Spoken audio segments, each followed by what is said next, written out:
In the world of capital punishment, every second counts. Sometimes fate intervenes at the very last minute, sparing lives that seemed all but lost. In this video, we'll take you inside the stories of 10 inmates who were granted dramatic, last-minute reprieves from execution.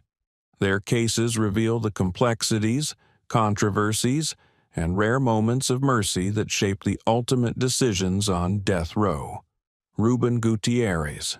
In this video, we dive into the story of Ruben Gutierrez, a man whose journey to the execution chamber was stopped at the very last minute.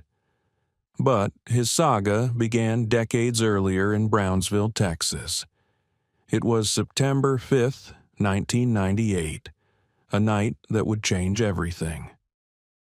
Escholastica Harrison, an 85-year-old widow known for her generosity, was found brutally murdered inside her modest home. The scene was gruesome. She'd been beaten and stabbed, her savings stolen. The crime shocked the neighborhood and put everyone on edge. Police quickly focused their attention on Ruben Gutierrez, a local with a troubled past who'd once helped Mrs. Harrison with errands around her house. The case against Ruben was built mostly on the testimony of two co-defendants. They said Ruben orchestrated the robbery, and while he always admitted being present, he has consistently maintained that he never touched Mrs. Harrison. The evidence was mostly circumstantial, but the jury didn't hesitate.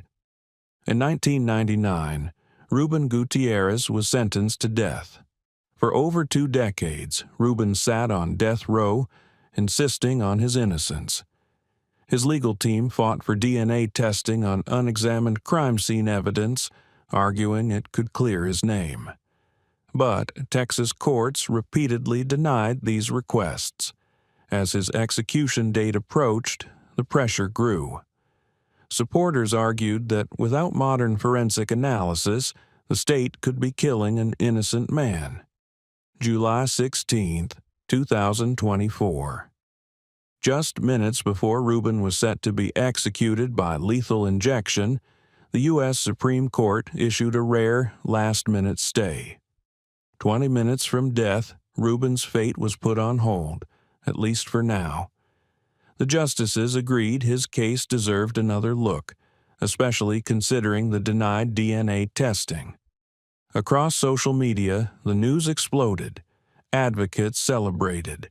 The victim's family was left in painful limbo once again.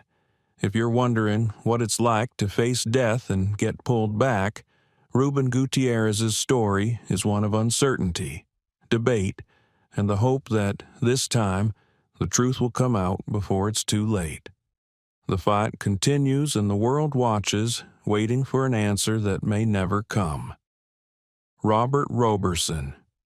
Our next story takes us deep into the heart of Texas and into the controversial world of shaken baby syndrome, a diagnosis that has haunted American courtrooms for decades. This is the story of Robert Roberson, a father, a man condemned, and a case that would see a last-minute stay mere minutes before the ultimate punishment. It was January 31st, 2002. Robert Roberson rushed his 2-year-old daughter Nikki to a hospital in Palestine, Texas, claiming she had fallen out of bed and was unresponsive. Doctors quickly declared Nikki brain dead. What started as a tragedy for one family soon became a criminal investigation. Medical professionals suspected child abuse, specifically shaken baby syndrome. The evidence, they said, was in the swelling of her brain and bleeding in her eyes, signs that prosecutors insisted pointed directly to Roberson. The trial was a whirlwind. The prosecution painted Roberson as a monster who lost his temper and shook his daughter to death. His defense team tried to counter, arguing that Nikki had been sick with pneumonia and a high fever, medical issues that could explain her symptoms. But the jury was unconvinced. In 2003, Robert Roberson was sentenced to die. For years, Roberson's appeals bounced from court to court. His supporters rallied around new medical evidence and a growing consensus in the scientific community. The science behind shaken baby syndrome is not as clear-cut as once believed. By 2024, lawmakers took notice.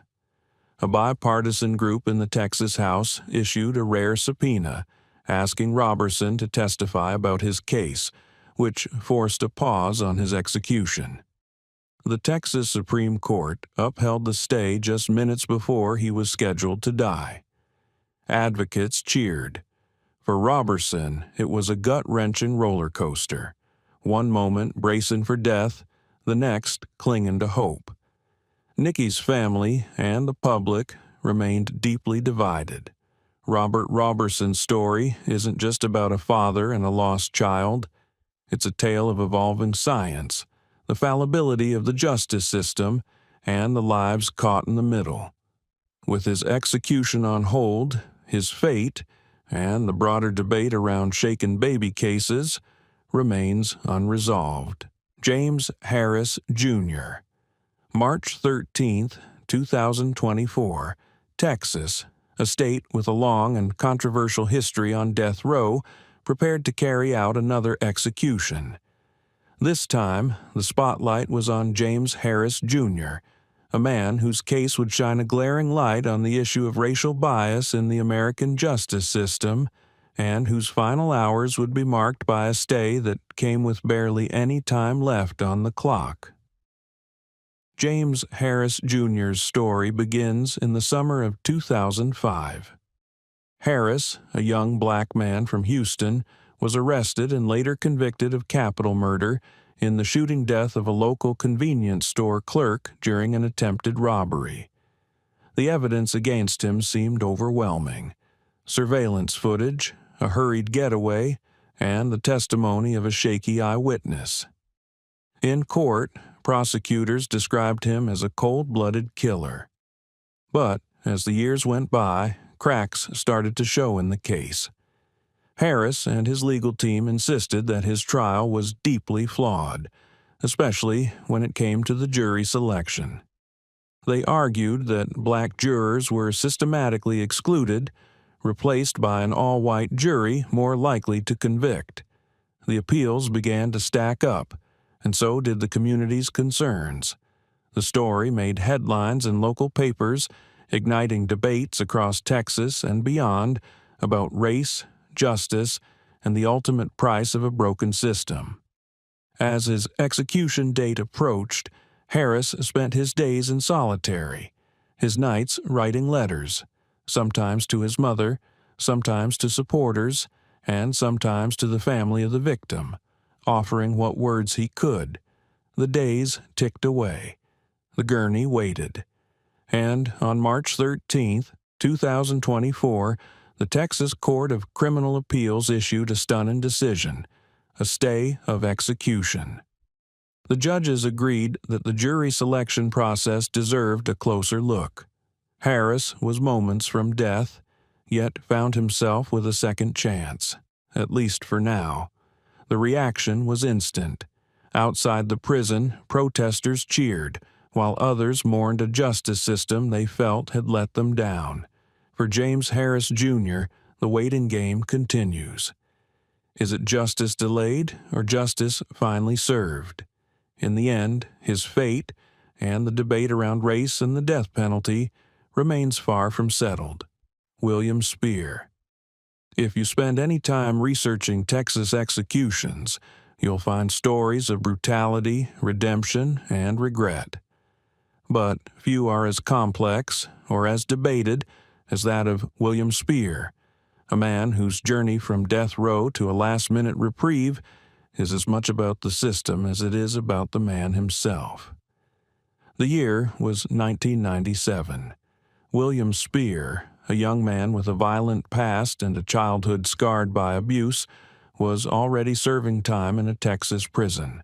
What happened next would seal his fate for decades to come. In an environment ruled by survival and fear, Spear killed a fellow inmate. an act, prosecutors argued, of calculated cruelty, while Spears' defenders said it was desperation, a reaction to relentless threats and pressure behind bars. Spears' trial was fast and fierce. The prosecution presented him as a remorseless killer, fit only for the gurney. The defense tried to tell another story, of a boy who'd never had a real chance, who'd suffered at the hands of those meant to protect him, and who'd found something resembling redemption behind bars. It didn't matter. In 2001, the jury delivered its verdict: death. For the next 20 years, Spears' life became a study in contradictions. On one hand, he led a prison ministry, counseled other inmates, and expressed remorse for his crime. On the other, he was haunted by what he'd done and the pain he'd caused. Appeals came and went.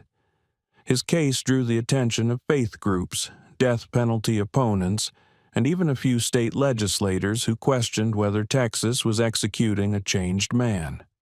Then, as the clock ran out in October 2023, something unexpected happened. The Texas Court of Criminal Appeals halted Spears' execution just hours before it was scheduled. The reason? Claims of prosecutorial misconduct. Evidence had been suppressed, testimony had been manipulated, and the very foundation of his trial was under new scrutiny. Suddenly, the gurney was empty, and Spear remained alive. The news traveled fast. Supporters celebrated a rare victory. Others argued the delay was just a stall tactic.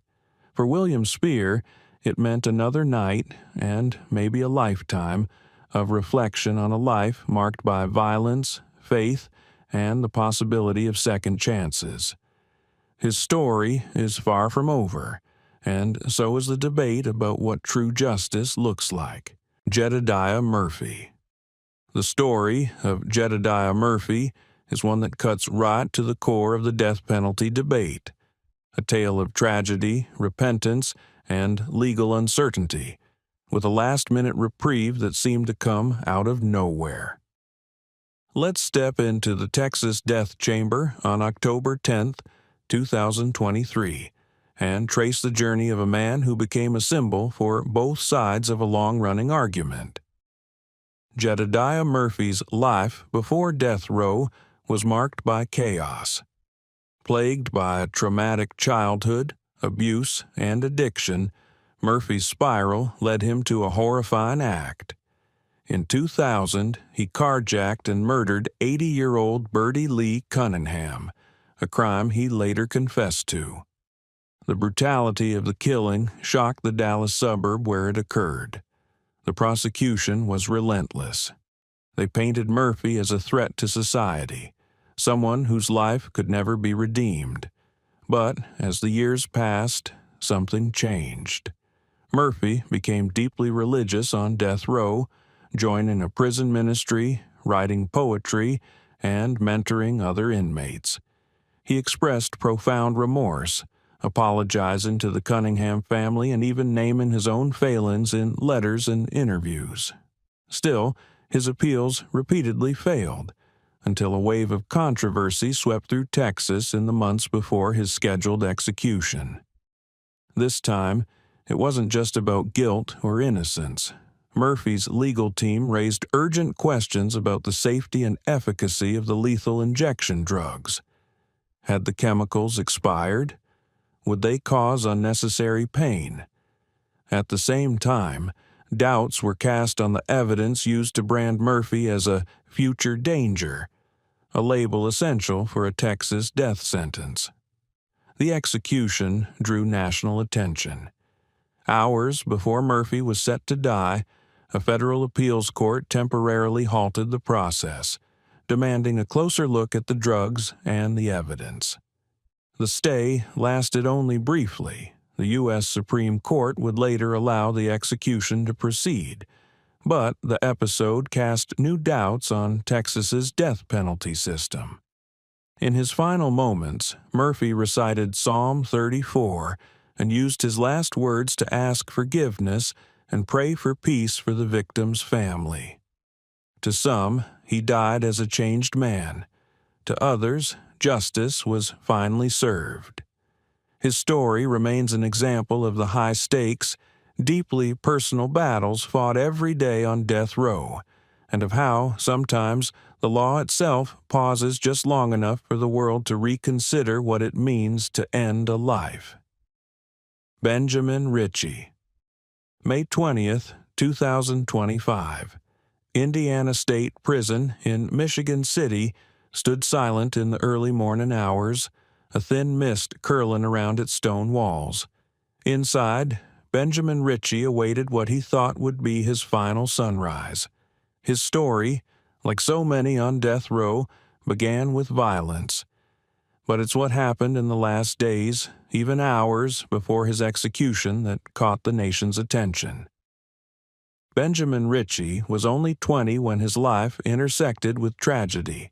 On September 29, 2000, Ritchie and two friends stole a truck from a gas station. When police began pursuit, Ritchie fled on foot. Officer William Toney, a father and husband, chased him down.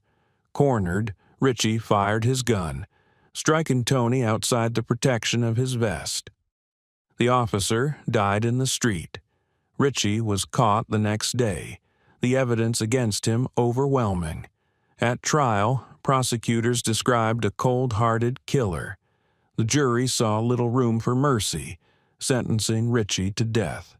But behind the headlines was a story of profound disadvantage. Ritchie's defense team spoke of a childhood marred by fetal alcohol syndrome, neglect, and abuse. They argued his brain damage and developmental disabilities were never properly presented to the jury. For 2 decades, Ritchie's attorneys filed appeal after appeal, focusing not just on the crime, but on who Benjamin was before the fatal night. In the days leading up to his execution, new pleas for clemency flooded in. Mental health advocates, faith leaders, and even some jurors called on the governor to halt the process. The state Supreme Court was divided, and federal courts were asked to intervene. The governor refused, but in a stunning turn, the U.S. Supreme Court issued a temporary stay, just hours before Ritchie was scheduled to die, so they could consider last-minute filings about his intellectual disability. For a brief window, everything hung in the balance. Supporters held their breath. The victim's family prepared for more heartbreak. And then, in the early hours, the stay was lifted. Ritchie was executed at 12:46 a.m., but the final debate over fairness, mercy, and mental illness remains unresolved. In his last words, Ritchie said, "I love my family, my friends, and all the support I've gotten. I hope they all find peace." His story is now part of Indiana's death penalty history, a case that, for a moment, showed how the smallest legal wrinkle can mean the difference between life and death. Khalil Allah, September 20th, 2024. In South Carolina, the clock was ticking down for Khalil Allah. The day before his scheduled execution, his legal team worked through the night, making desperate phone calls and filing emergency appeals. The reason? A star witness, the man whose testimony had sealed Khalil's fate, had recanted, admitting he'd lied in court over 20 years before. Let's rewind to 2003. Khalil Allah was convicted for the double murder of 2 local men in Charleston. According to the prosecution, the killings were cold-blooded, the motive rooted in a long-simmering feud. The case seemed airtight. There was forensic evidence, a shaky alibi, and, most crucially, a friend who took the stand and told the jury that Khalil had confessed everything to him. For years, Khalil maintained his innocence. He insisted the story was fabricated, that the so-called friend was pressured by police and promised a lighter sentence in exchange for his testimony. The courts didn't listen. In 2004, Khalil was sentenced to death. He would spend 2 decades fighting for his life from a prison cell. The days before his scheduled execution were filled with anxiety, hope, and dread. Then the unthinkable happened. The key witness recanted, swearing in an affidavit that his testimony had been false, that Khalil had never confessed, and that fear and self-preservation had motivated his original statement. National advocacy groups mobilized. Lawyers begged for a stay. Media outlets picked up the story, raising questions about wrongful convictions and the reliability of jailhouse informants. Yet, the South Carolina Supreme Court moved swiftly. They reviewed the new evidence, but after a rushed hearing, they allowed the execution to proceed, stating that recantation lacked credibility when weighed against the rest of the evidence. For Khalil Allah, the reprieve was short-lived. He was led to the death chamber, the world's attention briefly focused on a case that might never truly be closed. His story is a stark reminder that, in the world of capital punishment, last-minute twists are never guaranteed to change the ending. For Khalil Allah, a confession that vanished was not enough to stop the machinery of death. For those watching, it's one more case to debate. Was justice done, or did the system fail? Brad Sigmund, March 2025. The story of Brad Sigmund reads like a dark chapter from a book most hope never to open. For years, his name was rarely mentioned outside South Carolina's criminal courts. But as the date of his execution neared, Sigmund found himself at the center of a national debate, one not only about guilt or innocence, but about how America kills. Brad Sigmund's journey to death row began with a brutal double murder in 2002. He was convicted of killing his ex-girlfriend's parents, a crime that shocked Greenville County. The details were harrowing. Sigmund bludgeoned both victims to death, then tried to cover his tracks. He was arrested quickly, and the case against him was strong. The trial painted Sigmund as a man driven by rage and jealousy, and the jury wasted little time in sentencing him to die. But Brad Sigmund's fight didn't end there. Over the next 2 decades, he and his legal team launched appeal after appeal. They pointed to his troubled upbringing, his struggles with addiction, and the trauma he endured as a child.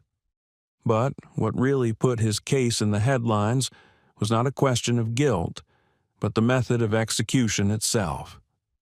In South Carolina, lethal injection drugs became increasingly hard to obtain.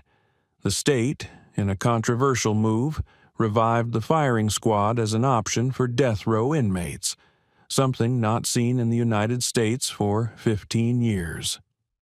Sigmund's attorneys argued that being shot to death was a form of torture, a violation of the Eighth Amendment's ban on cruel and unusual punishment.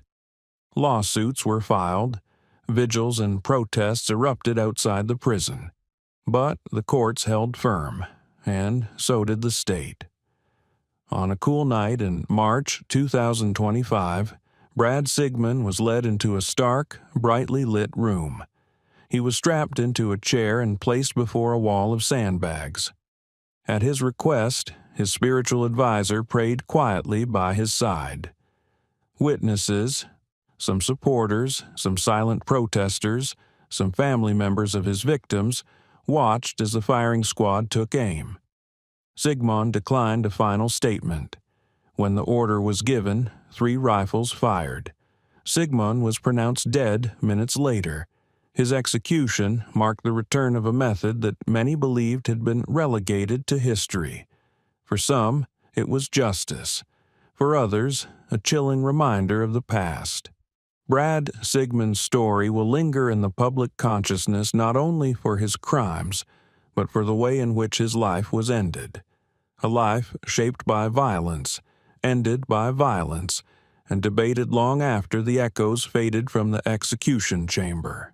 Marcellus Williams. On the night of his scheduled execution in September 2024, Marcellus Williams waited in a small cell just a few feet from the death chamber. His journey to this moment had been decades in the making. Years spent fighting for his life, years in which the line between guilt and innocence seemed to blur with every new piece of evidence and every twist in the legal saga. Williams was convicted in 2001 for the brutal 1998 murder of Felicia Gale, a former reporter for the St. Louis Post-Dispatch. The crime was horrifying. Gale was stabbed 43 times in her own home.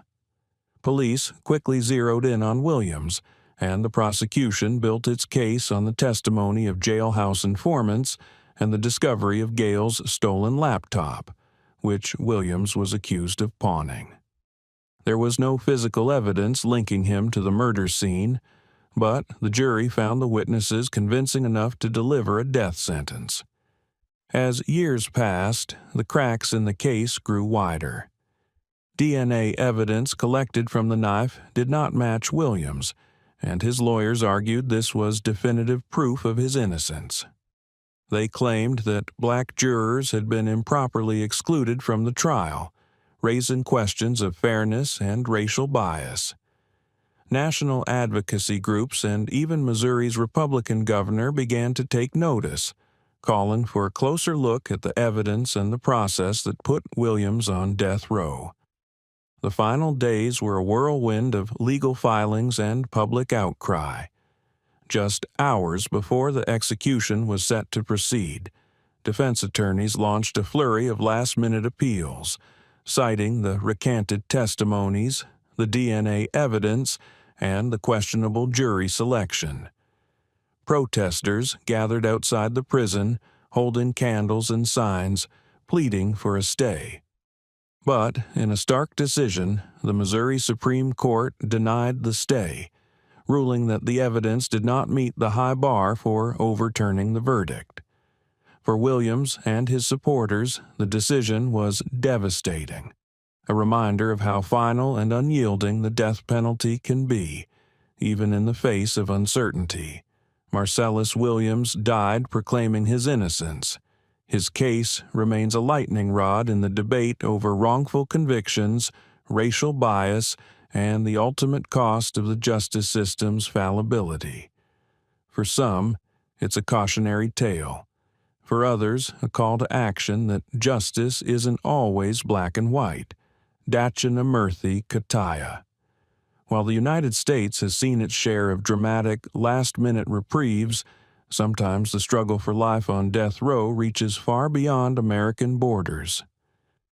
Dachinamoorthy Kataya's story, unfolding in Singapore, a nation with one of the world's strictest drug laws, offers a sobering glimpse into how a single legal filing can delay the machinery of death, if only for a moment. Dachinamoorthy was convicted in 2015 for trafficking 44 grams of heroin, just enough to trigger Singapore's mandatory death penalty. From the beginning, he maintained that he was merely a courier, unaware of the true weight of what he was carrying. Under Singapore's strict laws, even a minor player can face the ultimate punishment. Despite appeals and public campaigns arguing for mercy and proportionality, the courts held firm. The sentence would stand. As his execution date drew near in April 2022, Dachinamoorthy's lawyers prepared for a legal fight, but it wasn't a fresh DNA test or new evidence that would buy him time. It was a procedural twist. Dachinamoorthy himself, acting as his own advocate, filed a last-minute legal challenge alleging misconduct in the way prison authorities had handled correspondence between death row inmates and their legal teams. He argued that their rights to fair legal representation were being quietly undermined. The day before his execution, the High Court agreed to hear the complaint, granting an emergency stay. Suddenly, the inexorable march toward the gallows was halted. not by questions of guilt or innocence, but by the question of due process. International human rights groups seized on the case, calling attention to the importance of fair legal proceedings, especially when a life is on the line. For Dachinamurthy, the reprieve brought hope and heartbreak in equal measure. Supporters rallied, but the underlying sentence remained in place. His case shone a rare light on the hidden machinery of justice, on how even in a system designed for certainty, a single voice, well-timed and persistent, can force the world to stop and think. As of now, Dachinamurthy remains in limbo, neither executed nor exonerated. His story is a stark reminder that wherever the death penalty exists, justice is always racing the clock, and sometimes, just sometimes, it pauses long enough for us to question what we're about to do. If you found these stories compelling, please like, share, and subscribe for more true crime and justice stories. Remember, the purpose of this video is purely educational, to shed light on how justice works, its flaws, and the rare moments of compassion within the system. Thank you for watching and joining the conversation.